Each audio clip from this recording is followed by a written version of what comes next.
আমি সস্তীয়া চিন্তা বজৰুৱা চিন্তাৰে আমি আগবাঢ়িলে নহ'ব আমাৰ চিন্তাৰ গভীৰতা উঠি অহা ডেকা শক্তিৰ থাকিবই লাগিব অনুভৱ কৰিব লাগিব আমি যুগ যুগ ধৰি অসমীয়া জাতিক শক্তিশালী কৰি ৰাখিব লাগিব আমি দীৰ্ঘম্যাদী চিন্তা আৰু পৰিকল্পনা হাতত লৈ আমি আগবাঢ়ি যাব লাগিব হ্ৰস্বম্যাদী চিন্তাৰে নহ'ব এই অনুভৱ এগৰাকী অসম মাতৃৰ সন্তান হিচাপে আজি মহাবীৰ লাচিত বৰফুকনৰ জন্মদিনত শ্ৰদ্ধাঞ্জলি জনাই তেখেতলৈ জনাইছোঁ আহ্বান দিয়া আমাৰ শক্তি বীৰ লাচিত তুমি জাগ্ৰত কৰা অসমীয়া ডেকা গাভৰু শক্তি দিয়া উঠি অহা প্ৰজন্মক আমি যাতে এখন ভাল অসম সুৰক্ষিত অসম আমাৰ ঐতিহ্য পৰম্পৰা গৌৰৱ লৈ সদায় যাতে এইখন অসমত আমি থাকিব পাৰোঁ এইখন অসমত আমি সমন্বয় সম্প্ৰীতি আমি জনগোষ্ঠীৰ নামত ভেদাভেদ যাতে কেতিয়াও আহিব নোৱাৰে ভাষাৰ নামত যাতে আহিব নোৱাৰে ধৰ্মৰ নামত যাতে আহিব নোৱাৰে জাতি ধৰ্ম বৰ্ণ নিৰ্বিশেষে এইখন অসমত আমি বৃহত্তৰ অসমীয়া জাতি এক শক্তিশালী সমাজ য'ত সকলো জাতি জনগোষ্ঠী ধৰ্মৰ মানুহৰ মাজত থাকিব আস্থা বিশ্বাস আৰু সেইকাৰণেই লাচিত বৰফুকনৰ জন্মৰ পবিত্ৰ দিনটোত আমি সংকল্প লৈছোঁ এই হেংদাং লৈ আস্থাৰ অসম বিশ্বাসৰ অসম আগুৱাই নিবৰ কাৰণে সমৃদ্ধিশালী অসম গঢ়িবৰ কাৰণে যিমানেই সংকট নহওক কিয় এই অসমীয়া জাতিক নিশেষ কৰিব নোৱাৰে আহিব ভাবুকি আহিব সংকট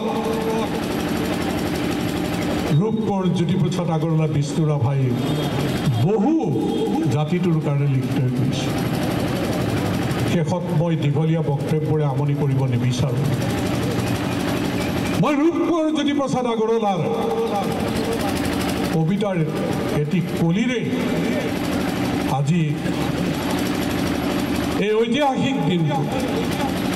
মহাবীৰ লাচিত বৰফুকনৰ প্ৰতি শ্ৰদ্ধাঞ্জলি জনায় হাতত হেংদাং লৈ সংকল্প লোৱা ভাতৃপ্ৰতিম যুৱ বন্ধুসকললৈ মই আহ্বান জনাব বিচাৰিছোঁ গত্যন্তৰ আমাৰ নাই কাম কৰিবলৈ লাজ পালে নহ'ব বহিৰাজ্যত গৈ যি কাম কৰিবলৈ আমি লাজ নাপাওঁ ইয়াত কৰিবলৈ লাজ পালে নহ'ব এইখন অসম আমাৰ বহিৰাজ্যত গৈ কিমান ল'ৰা বিপদত পৰিছে তেওঁলোকৰ পিতৃ মাতৃ পৰিয়াল কিমান নিশা উজাগৰে কটাইছে এই কথাবিলাক আমি হৃদয়ঙ্গম কৰিব লাগিব আজি অসম চৰকাৰে ঔদ্যোগিক বিকাশৰ কাৰণে যিখিনি কৰিছে সকলো শেষ হৈ যাবলৈ ধৰিছিলে এই নদুৱাৰ সমষ্টিত থকা কটন মিল চিৰকালৰ কাৰণে বন্ধ হৈ গ'ল কুসুমতলাৰ চেনি মিল চিৰকালৰ কাৰণে বন্ধ হৈ গ'ল আজি জাগিৰোডত ইণ্ডাষ্ট্ৰী হৈছে বহু যুৱক যুৱতীয়ে সংস্থাপন পাব কিন্তু এই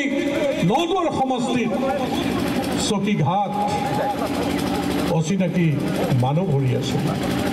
উচ্ছেদ হ'ল মাটি আমাৰ হ'ল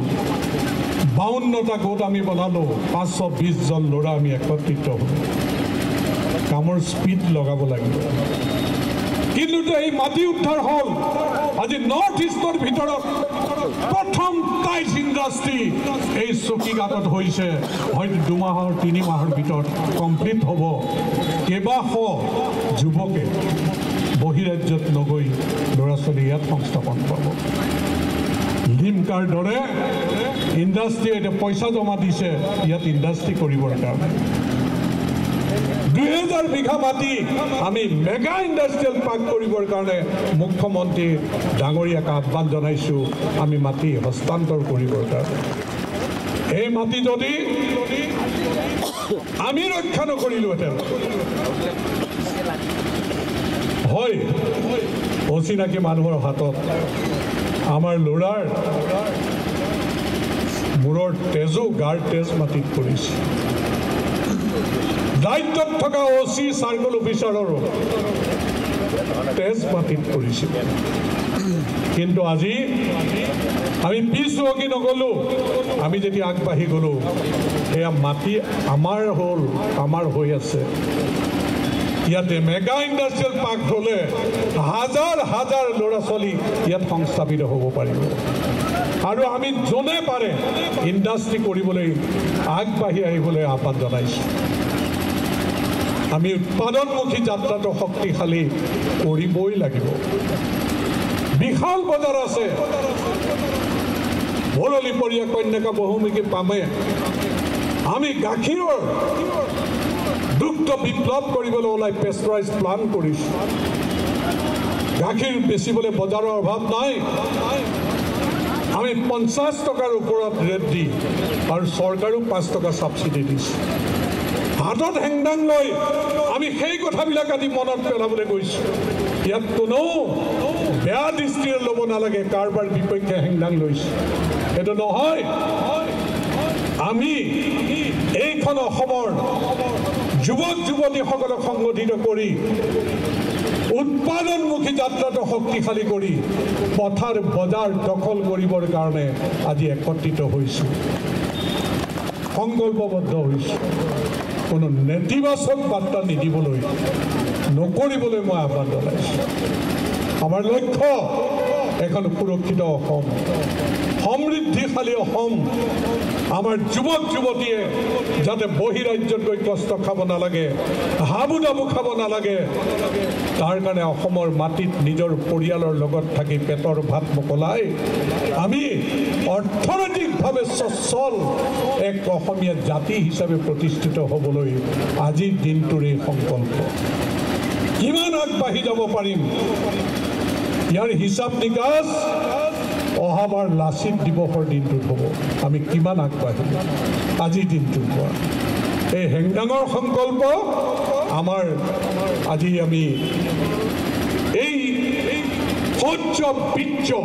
সাহসৰ প্ৰতীক হাতত লৈ লোৱা সংকল্প আমি এখন সুজলা সুফলা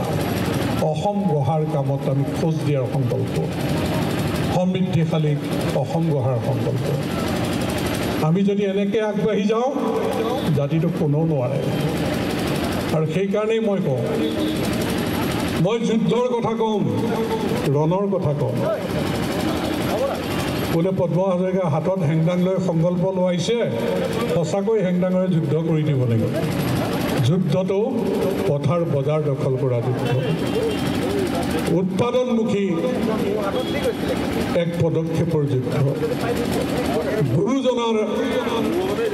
আদৰ্শক প্ৰতিষ্ঠিত কৰাৰ এই যুঁজ অসমীয়াৰ কৃষ্টি সংস্কৃতি ৰক্ষা কৰাৰ এই যুঁজ অসমীয়াৰ ল'ৰা ছোৱালীক সম্পদ হিচাপে গঢ় দিয়াৰ যুঁজ আমি জিলিকাৰ আজি যেনেকৈ উমা চেত্ৰী জিলিকিছে ক্ৰীড়া সংস্কৃতি সকলোতে জিলিকোৱাৰ যুঁজ সেইকাৰণে মই শেষত কওঁ যে যুদ্ধ যুদ্ধ মাথনো যুদ্ধ হাৰিও যুদ্ধ জিনিও যুদ্ধ যুদ্ধ মাথনো যুদ্ধ যুদ্ধ নহ'লে নহ'ব ৰুদ্ধ আজি যে অসমী অৱৰুদ্ধ ৰণ ৰণ ৰণ ৰণ ৰণ আলোড়ন কম্পন ঘনঘোৰ গৰ্জন অস্তৰ জন জন সীমান্তে প্ৰান্তে শত্ৰু যে অগণন অসমীয়া জীবনৰ সন্দিক্ষণ অসমীয়া জীবনৰ সন্দিক্ষণ চাৰিওকাষেদি বেৰি অসম আহিলে ঘেৰি আৰু যেন সহেদেৰি বজা বজা অসমীয়া বজাৰৰ ভেৰি শত্ৰু যদিও দুৰ্নিপাৰ